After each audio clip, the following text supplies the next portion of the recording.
Good morning, everyone. Happy Sabbath, Shabbat Shalom. Let's read Romans chapter 11, and we're going to go start at 11. All right? So Romans chapter 11, and we're going to start at verse 11. And it's called Ingrafted Branches. Again, I ask, did they stumble so as to fall beyond recovery? Not at all. Rather, because of their transgression, salvation has come to the Gentiles, to make Israel envious. But if their transgression means riches for the world, and their loss means riches for the Gentiles, how much greater riches will their full inclusion bring? I am talking to you, Gentiles, inasmuch as I am the apostle to the Gentiles. I take pride in my ministry, in the hope that I may somehow arouse my own people to envy and save some of them.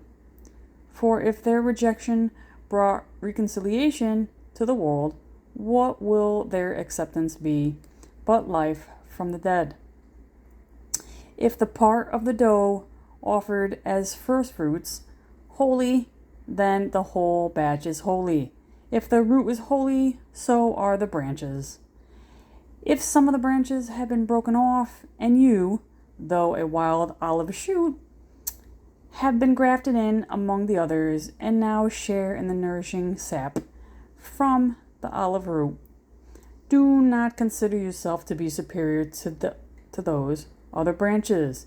If you do, consider this: you do not support the root, but the root supports you. You will say then, branches were broken off so that I could be grafted in. Granted, but they were broken off because of unbelief, and you stand by faith. Do not be arrogant, but tremble. For if God did not spare the natural branches, he will not spare you either. Consider therefore the kindness and sternness of God, sternness to those who fell, but kindness to you, provided that you continue in his kindness. Otherwise, you also will be cut off. And if they do not persist in unbelief, they will be granted in, for God is able to graft them in again. After all, if you were cut out of an olive tree that is wild by nature, and contrary to nature were grafted into a cultivated olive tree, how much more readily will these, the natural branches, be grafted into their own olive tree? Oh, beautiful, huh? So let's go down here. So 11. Let me get that pencil out of there. All right, so it says, Paul had a vision of a church where all Jewish and Gentile believers would be united in their love of God and in obedience to Christ alone for salvation.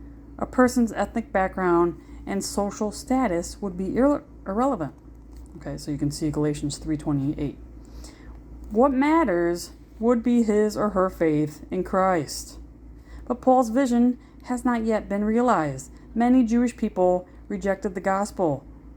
They depended on their heritage for salvation, and they did not have the heart of obedience. That was so important to the Old Testament prophets and to Paul. Once Gentiles became dominant in many of the Christian churches, they began rejecting Jews and even persecuting them. Unfortunately, this practice has recurred through the centuries. True Christians should not persecute others.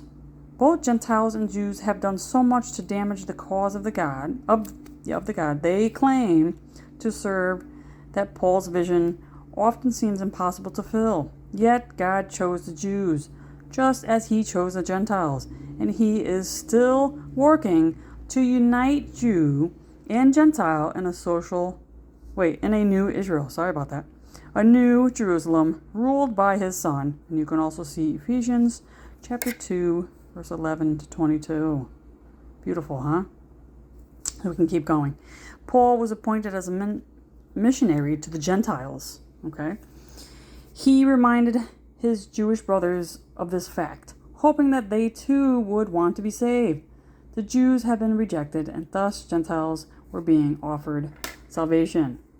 But when a Jew comes to Christ, there is a great rejoicing, as if a dead person has come back to life.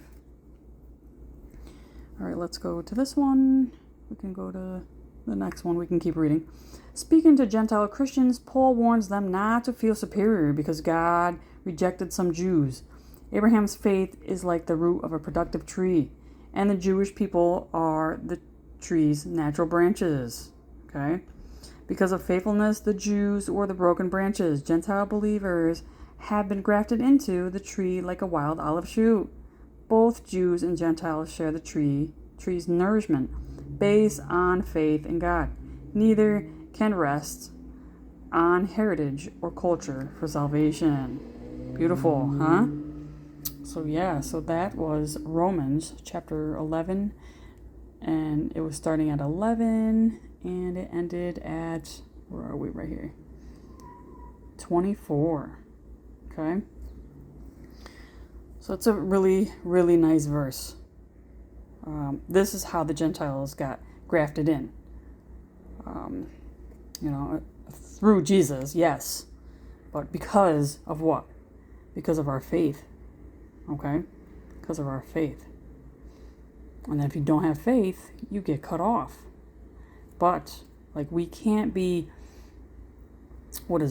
too arrogant, thinking that we're high because we were grafted in. Oh, no. Because we were supported by the root. Okay? Well, I hope you liked that verse. And I hope you have a blessed day. I pray for all of you. I really do. I pray that everything goes well in your life, that God works in your life. Remember, it's God's will. God's will be done. Okay? All right, well, I love you all. And again, thank you for listening. Have a great day. Take care. See you soon.